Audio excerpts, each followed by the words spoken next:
Welcome to Tangents, the podcast from Coin Center, where we talk about basically whatever we want. This week, your host is me, Neeraj, and I'm joined by Will Duffield, a policy analyst at the Cato Institute. Will, thanks for joining me. Great to be here. Thanks for having me. So Will, a couple weeks ago, wrote an article that was published in Cato, or on Cato's website, that really jumped out to me because it's something that I'm interested in. And that is the sort of politics of crowdfunding online. As anyone who's probably listening to this podcast knows, it's an issue that has become hotly politicized over the last few years, and Will really succinctly captured what has been happening there. So, Will, what was the thrust of your article? Well, I tried to go back and really look at how crowdfunding has become politicized over time, or become a focus of politics, really over the past decade or so, starting with George Zimmerman's shooting of Trayvon Martin and his attempts to raise money for his defense in a very different internet than the one we have today, but one that even then was beginning to face some of the same pressures. He had a personal website, and he used a PayPal donation link embedded there to receive donations. So in a way, it was sort of before the platform internet, or the platform internet as we know it today. You obviously had PayPal, but you didn't have Facebook, GoFundMe, etc. You saw Zimmerman attempting to raise money in a quasi-decentralized fashion. He had a personal website. He was using this PayPal third-party plugin, and people were giving him money. PayPal then was the gatekeeper, as it were, to his fundraising, and they were petitioned to remove that affiliate link. They didn't act on at the time, but since then, as crowdfunding specific platforms like GoFundMe have really become more prominent and a more popular way of raising money, with each controversy, particularly in this case, I was focusing on people raising money for their legal defense after questionable shootings,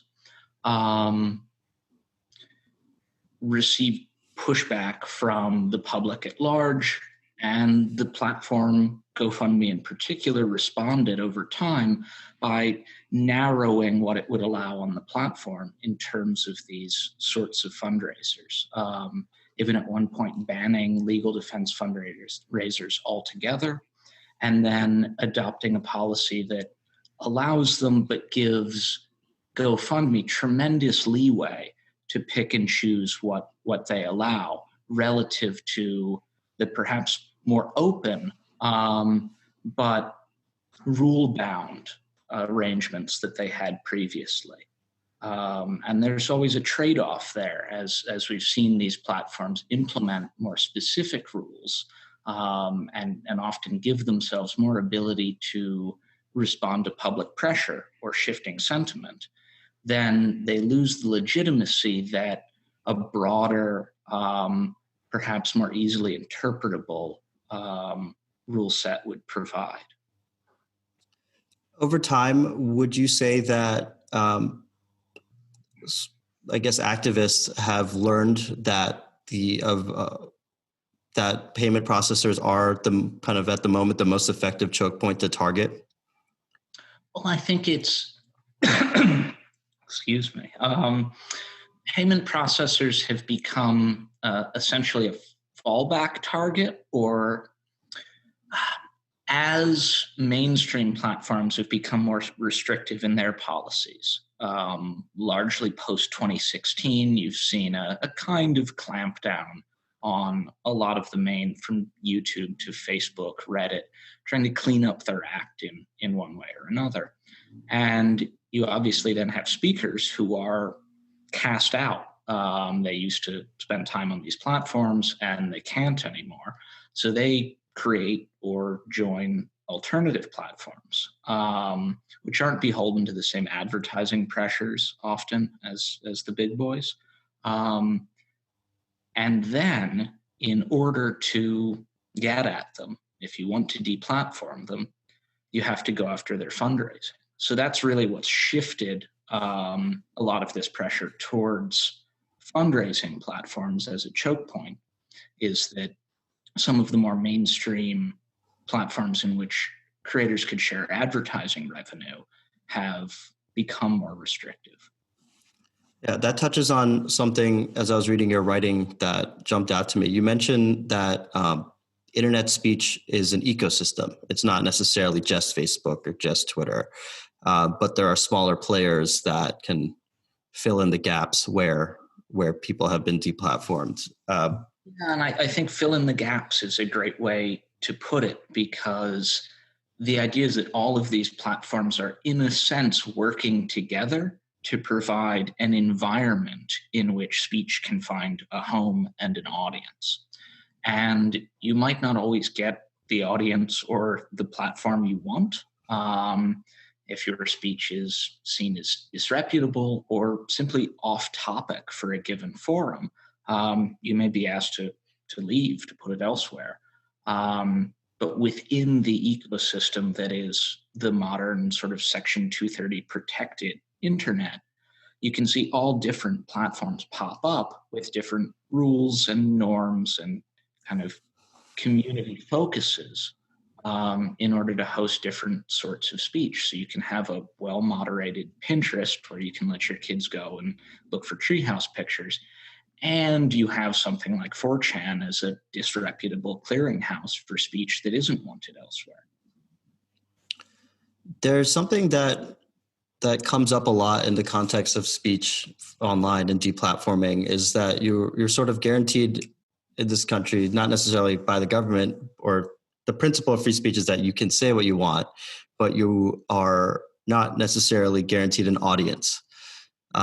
So how does that kind of play into this with something like, I don't know, you've got, say, someone like Milo, who I don't even know where he is now, basically made irrelevant, but still speaking. Do you think, like, what do you think about that? This sort of, the fact that you can say things, but have no access to an audience with these smaller platforms? I think he's an interesting case, because I think he is one of the sort of most effectively deplatformed characters out there. I think it has to do in a large part with who his audience was. He presented himself as quite radical on one hand, but at the same time spoke to a fairly mainstream kind of collegiate conservative audience. So I think deplatforming hurt him perhaps more than it might have impacted a more genuinely extremist speaker, because his audience wasn't willing to follow him to the sorts of platforms that he then found himself needing to use, and wasn't invested in him as a figure or prophet enough to sort of clear the hurdles that come with that.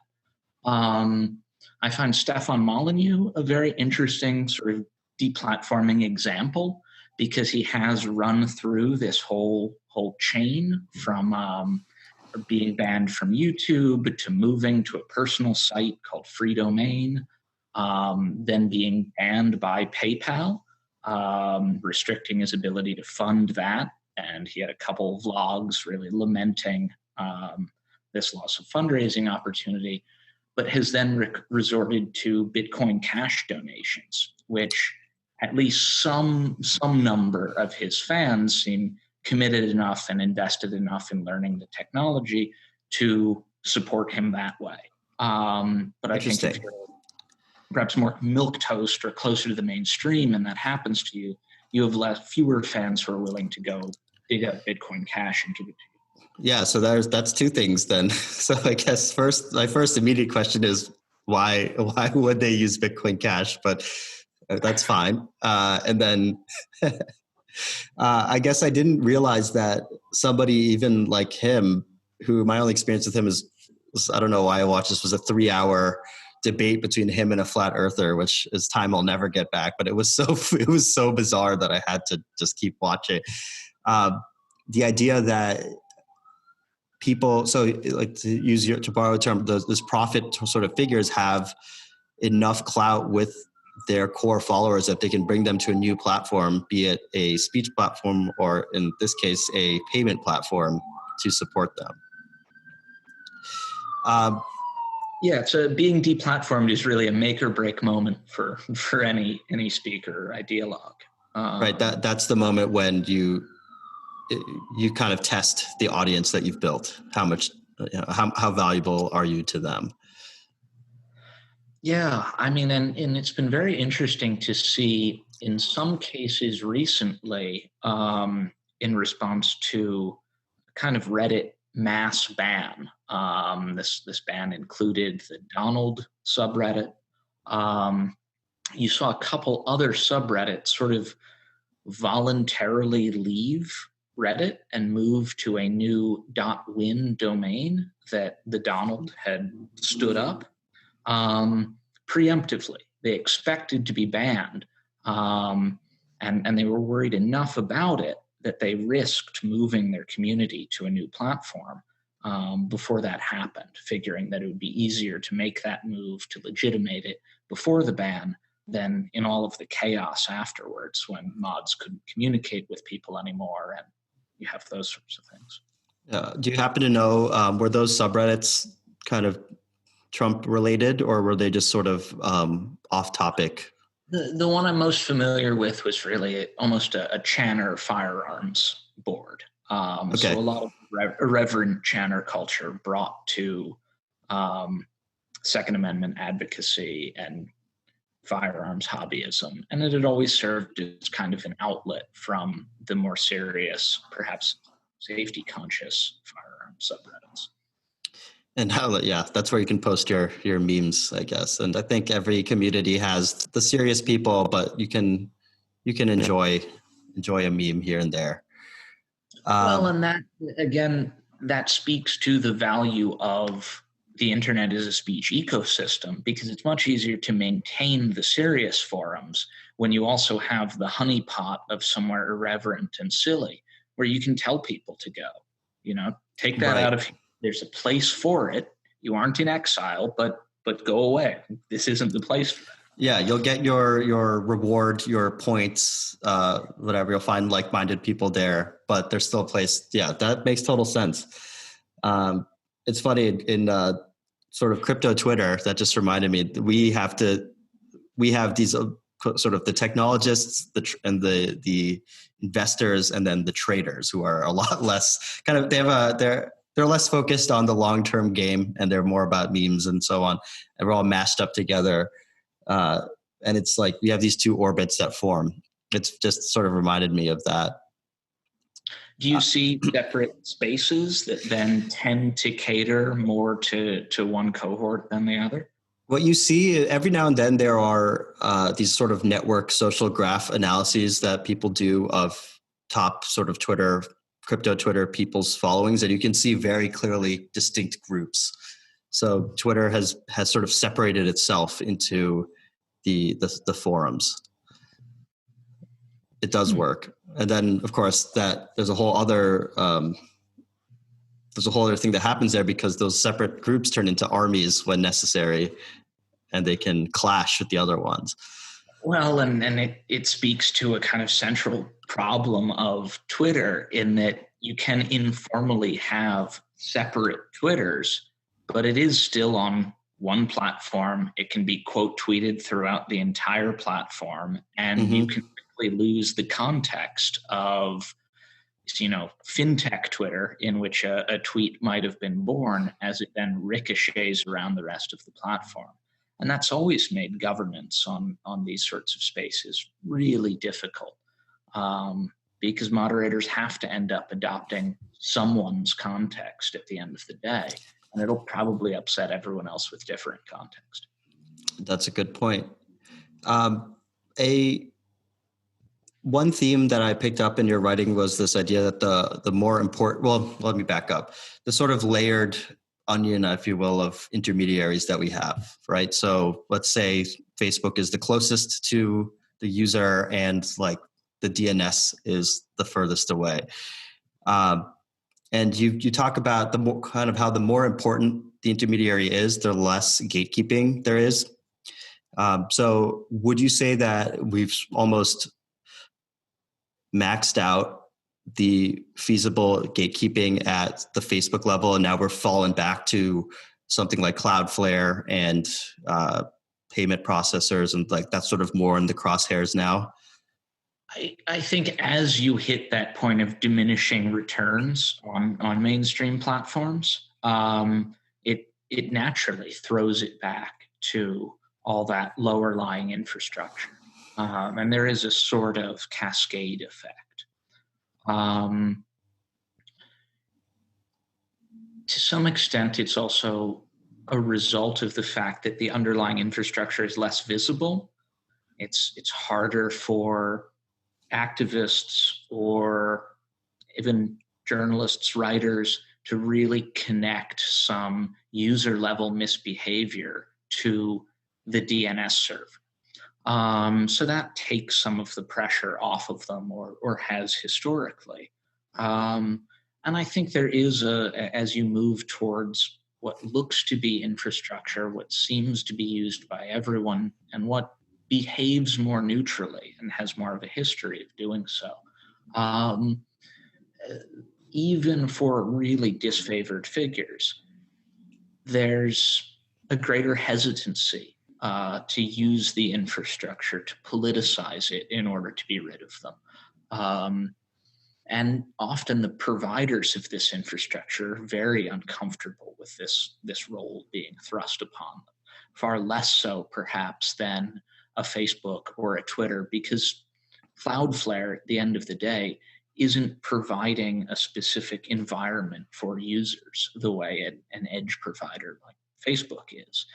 They are attempting to offer infrastructure to as many sites as they can. So when they're then forced or even realize that they have the power to, I think in Matthew Prince's words, wake up on the wrong side of the bed and kick someone off the internet, it's a discomforting ability. And once you signal that you have it as well, it's like lighting up a beacon on top of the hill.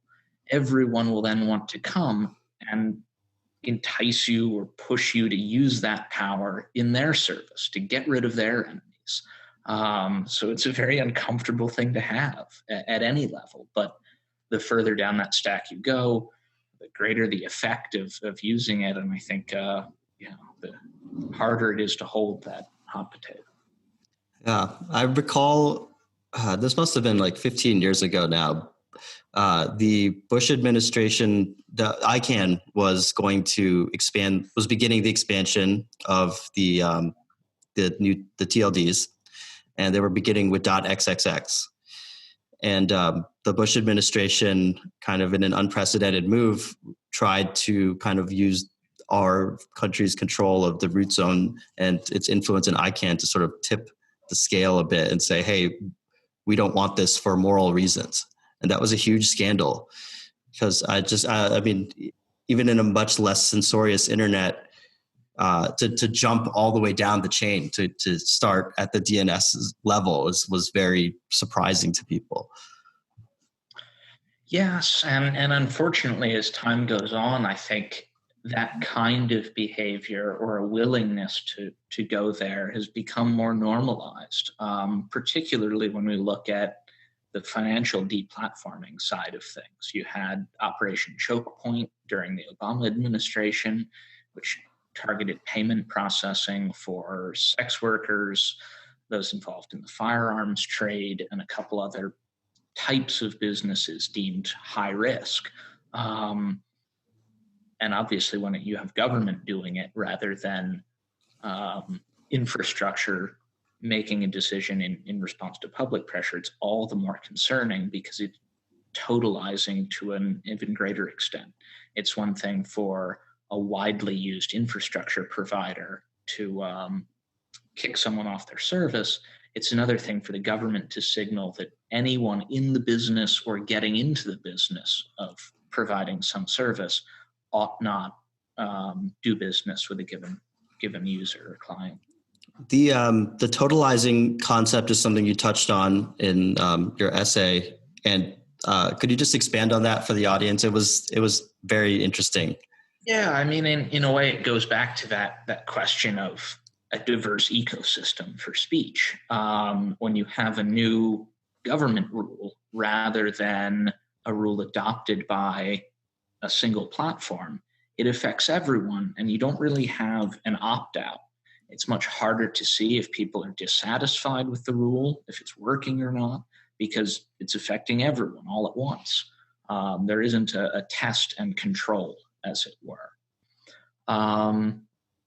Now, that being said, as a kind of unique property of government action, we are increasingly seeing cross-platform compacts in which multiple platforms will agree to adopt a single policy on a certain sort of content, or even adopt a shared hash database in which specific pieces of content will be added to the database and then prohibited across a number of services. This was considered legitimate and acceptable when it was limited to child pornography. But as time has gone on, these sorts of proposals, like anything else, have started to creep. They've moved into the terrorism space. And in the past week, TikTok has proposed a hash database for violent content. Evelyn Douek has a very good paper called Content Cartels about this phenomenon.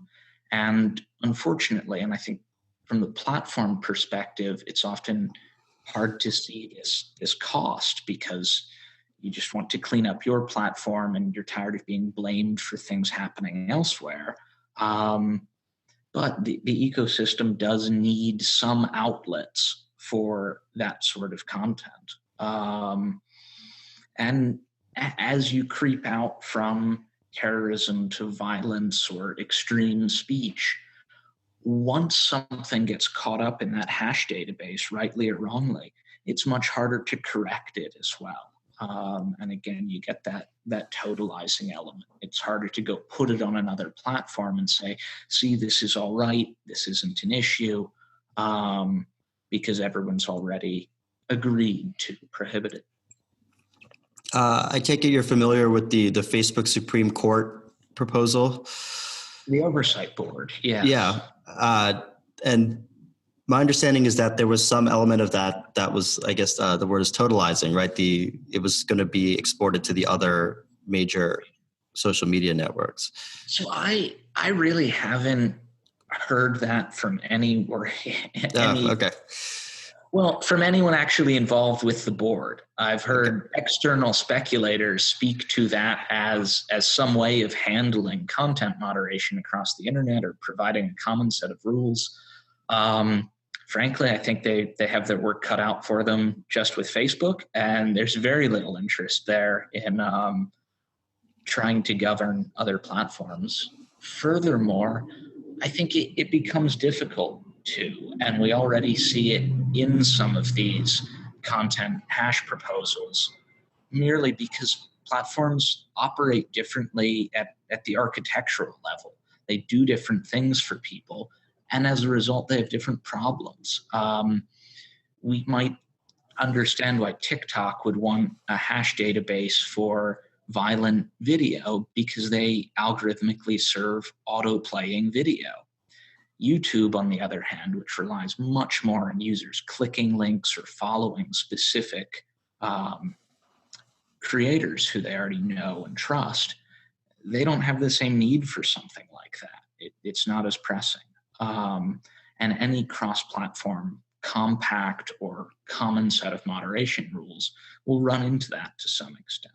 These are different spaces and they ought to be governed differently. Okay.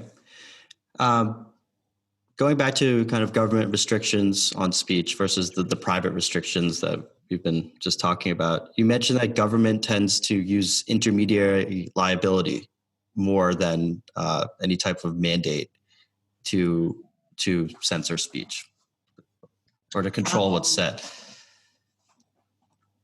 Well, when we look at the way these platforms operate, threatening to tinker with the current intermediary liability regime can offer a lot of leverage, because at scale, it's impossible for a Facebook or a Twitter to police everything that flows through its platform, to parse and understand all of your messages and make sure you aren't engaging in criminal activity. At the moment, any intermediary which handles user-generated content, so long as they aren't creating the content themselves, they're just passing on what you or I upload, they aren't liable for it. It's part of Section 230 of the Communications Decency Act, a kind of longstanding bedrock intermediary liability protection that has allowed the modern internet to flourish. It's all of this happened in America in a way. So you'll often see reform proposals obliquely aimed at speech, but really altering this Section 230 paradigm in one way or another. Sometimes intended to push platforms to perhaps leave more up, by creating more opportunities for users to potentially sue them if they're dissatisfied with the outcomes of moderation, or on the other hand, rendering platforms liable for more user-generated content, in an effort to cause them to draw their policies in a more restrictive sense, excluding more. Push or pull, it's 230 is that intermediary liability is often what's being played with or threatened at least. Okay. And as every country in the world sort of attempts to get a grip on Facebook and social media in various ways, there was an idea that you mentioned called you point out basically that the regulatory whole can become more restrictive than the sum of its parts. That was very interesting. Well, these are international platforms, and they'd like to provide their users with the ability to speak with one another across borders. That's a large part of the appeal of these places. So they like to have common sets of rules as much as possible. It's often difficult to location block specific content and adjudicate who's allowed to see what where. So naturally, at scale, they gravitate towards singular sets of rules for all of their users. However, as different countries adopt internet regulations that are more or less restrictive in various areas, in chasing a universal rule, the platform rule, which then complies with all of the varied national restrictions, will end up having or incorporating the most restrictive aspects of each national rule. So it will end up becoming far more restrictive than any one nation's set of regulations. You might take some anti-blasphemy rules from Turkey, some anti-hate speech rules from Europe, and enforce them platform-wide on users both in Turkey and in Europe. So it's certainly a very real concern as more of these nations, I guess, mature in their internet regulation and become able to effectively articulate more culturally specific asks. Yeah, I've been following pretty closely how some countries are using their control of the internet stack to threaten Facebook, in particular Facebook, to ensure that they remove posts that sort of violate the social order or criticize. The Thai King is a pretty recent example. So I guess, I could see that over time, as that becomes normalized within Facebook, maybe it could creep out. And that increasingly provides an impetus for users to seek out alternative, perhaps more decentralized platforms. And it's often historically provided a sort of proof of concept for alternative networks like IPFS. When Turkey blocks Wikipedia across the board, it provides an opportunity for a network like that, which is more censorship resistant, to step in and demonstrate some worth. That you take me right to my next question, which is as these sort of decentralized alternatives like IPFS and so on, Mastodon is another one, begin to take hold.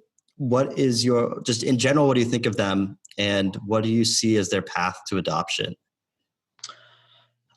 So in general, I would like to see them be much more user friendly. In many cases, these systems work conceptually, but in order to practically serve the average user who struggles with overly restrictive Facebook moderation or Twitter moderation, it needs to be accessible to him. And in many cases today, it often seems as though the threshold to using these services is high enough that anyone who can use it probably either has a really specific use case for it or didn't really need it in order to get their communication out there in the first place. However, it seems as though file storage and distribution systems are a little bit ahead of the curve compared to social media or more real-time communication. And there are exciting proposals. Things like Urbit seem very interesting as full stack computing proposals that, at least as built, would really hand a lot more control of the technology of one's personal computer to the individual user. It does seem to be that in practice, these technologies are often adopted in response to specific controversies. Something causes a mass exodus of users from a mainstream platform or dissatisfies a number of users, and they look for some alternative which is more resistant to potentially censorship they suffered. In a way, the use of not decentralized, but simply third-party, non-mainstream platforms is the adoption looks similar. If you say the supporters of Kyle Rittenhouse who wanted to fund his legal defense but couldn't on GoFundMe and then moved to Give, Send, Go, it doesn't look all that dissimilar from, say, sex workers barred from Twitter trying to set up their own Mastodon instance. So let's jump ahead to the future world where maybe we do have a more accessible decentralized speech platform. What does censorship look like? What does law enforcement look like there? Well, crucially, when you've moved to this decentralized paradigm, you don't have the same intermediaries to push around or lean on in order to remove content that is often a surface level indicator of some poor behavior or malicious activity. And so while we obviously don't know exactly what would change, we can say that broadly we would see more, I guess, node-centric governance. Some nodes within utilizing a decentralized protocol would communicate with others, but some wouldn't. And some would be largely walled off from perhaps more tightly or restrictively governed parts of or that network. As well, you're going to see more user-centric rather than content-centric enforcement. You'll see law enforcement in many cases targeting specific users rather than leaning more on the intermediary to, again, either remove the surface level kind of what you can see of the misbehavior or to do something more substantive about it. I think perhaps looking at a couple recent, I guess, high-profile trolls or internet misusers gives us some idea of what this might look like at greater scale going forward. an organizer of Unite the Right, Chris Cantwell, was on trial recently, and I believe was convicted, but I'm not perfectly sure, as a result of threats he'd sent in an argument with other white nationalists. As well, Andrew Anglin, who runs the Daily Stormer, a kind of boutique white nationalist publication, has also seemingly been sued into oblivion, or is hiding from legal service at the moment somewhere, because his behavior and Cantwell's behavior and use of these tools reached the level of real criminality, or at least a civil tort worth pursuing, I think, in Anglin's case. And I think that will necessarily become a greater mechanism of network governance, or the prevention of malicious network use, if you have intermediaries which can't so easily be altered to prohibit certain sorts of behavior. In a way, this would seem to follow, Eugene Volokh talks about cheap speech in the age of the internet, and that the internet, in really throwing open the floodgates to speech, giving everyone the ability to publish, has provided for a lot more low-level kind of libelous behavior. People complaining about restaurant servers or how they were treated at a club. And you see courts perhaps adopting more restrictive understandings of defamation and libel on the margin as a result, and being more willing to use these tools now that people have new opportunities to offend. So I think that will largely be the paradigm. However, I think that's beneficial. It's much easier to mass ban the wrong users, or create collateral damage when you're going after whole services like Arms List because of the misbehavior of a particular set of users, and it's much harder to serve a lawsuit to the wrong person.